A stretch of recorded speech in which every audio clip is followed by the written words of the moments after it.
تو جب گھر میں جاتے ہو تو بات یہ ہوتی ہے فلاں گھر یہ کھانا کھلایا گیا، فلاں گھر یہ کھانے میں سلاد میں یہ کمی تھی، مسالے کم ہو گئے تھے، مسالے میں بہت سارے چیزوں کی کمی تھی، یہ چیزوں کے بات کرتے ہیں۔ لیکن آج ہم لوگوں کا اللہ اکبر ایمان کہاں تن سے جدا ہو رہا ہے۔ اے لوگوں، جب محفل رسول سے اپنے گھر میں بیٹھو تو اپنے بیویوں کے ساتھ بیٹھو، اپنے بچوں کو ساتھ بیٹھو تو یہ بیان کرو محفل رسول میں یہ بیان کی گئی تھی، محفل رسول میں یہ بات بیان کی گئی تھی۔ سنو، وہ نبی کے سچاسی وہ بچی وہ خاتون جب وہ بازار میں گئی ہے تجارت کے لیے تو عرض کیا اے نوجوان، تم ہم سے کیا طلب کرتے ہو؟ وہ عزت کی پامال کی وہ خاتون کہتی ہے نہیں، اگر تمہاری سامان تمہاری منہ پہ پھینکتی ہوں اور میں یہ چاہتی ہوں کہ میں تجھ سے سامان ہی نہیں لوں گا۔ وہ بازار سے وہ چلنے کے لیے وہاں سے روانہ ہونے کی کوشش کرنے لگا، لیکن یہودی بازار کا وہ پامال نوجوان اس پہ ہموار ہونے لگا۔ وہ کہنے لگا تم بازار سے جا نہیں سکتی ہو،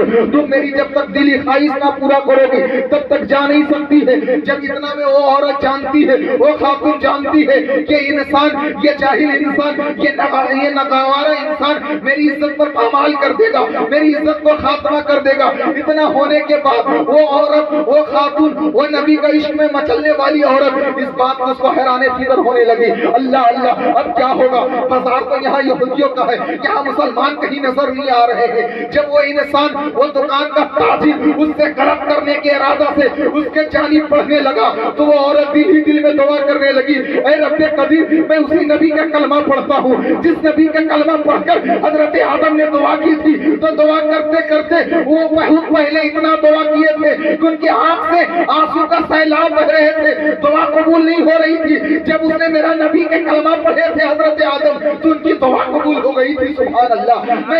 میں اسی نبی کا عاشق ہوں۔ اے میرے پروردگار، میں دعا کر رہی ہوں کہ میری عزت پامال ہونے سے بچ جائے، میری عزت لٹنے سے بچ جائے۔ اے دنیا کے خواہشار عورتیں، آج کل کی عورتیں کے معمول ایسے ہیں کہ عورتیں کی تمام ضروریات کی سامانیں پوری ہو رہی ہیں، لیکن کچھ عورتیں ایسے ہموار ہوتے ہیں جو اپنی عزتوں کو کھو بیٹھتے ہیں۔ لیکن سنے وہ عاشق رسول، وہ خدا کی بندی، وہ دل ہی دل میں دعا کرنے لگی، اے پروردگار ہماری حفاظت فرما، اے پروردگار ہماری عزت لٹنے سے بچ جائے، اے پروردگار میں جس نبی کا کلمہ پڑھتا ہوں وہ نبی کا شریعت یہ نہیں سکھاتا ہے کہ غلط کاری کی جائے، وہ نبی کا شریعت یہ نہیں سکھاتا ہے کہ عزتوں پر پامال کیا جائے۔ یہ بات کو عرض کر ہی رہی تھی، دل ہی دل میں دعا کر ہی رہی تھی اور یہ کہہ رہی تھی کہ کوئی میرا سہارا آ جائے، کوئی یہاں پہ مجھ کو بچانے والا آ جائے۔ وہ عورت بھری بازار میں یہ اعلان کر رہی ہے کہ کوئی ہے جو خدا کی بندی کا عزت بچا سکے، کوئی ہے یہاں پر جو ایک عاشق رسول کے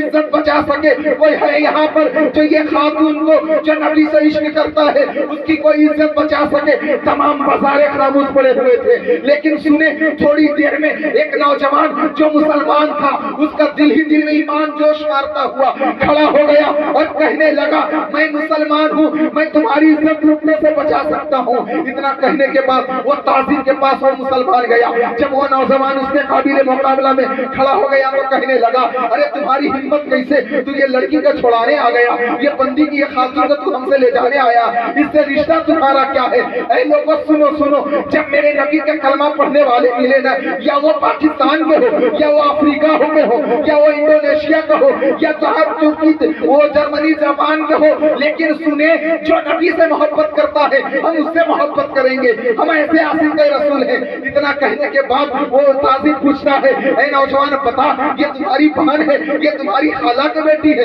یہ تمہاری رشتہ دار ہے؟ کہتے یہ رشتہ دار نہیں ہے، میری خالہ کی بیٹی نہیں ہے، میری بہن نہیں ہے، لیکن ہاں اس سے ایسا رشتہ ہے کہ جس نبی کا یہ کلمہ پڑھتی ہے اسی نبی کا میں کلمہ پڑھتا ہوں۔ اے دنیا کے لوگوں سنو، اے دنیا کے لوگوں ذہن کو اور قریب کرو۔ اتنا کہنے کے بعد وہ انسان کہتا ہے تجھے ڈر نہیں، یہ لڑکی کو چھڑانے آ گیا، تجھے ڈر نہیں، یہ خاتون کو ہم سے چھڑانے آ گیا، یہ بازار تمام یہودیوں کی بازار ہے،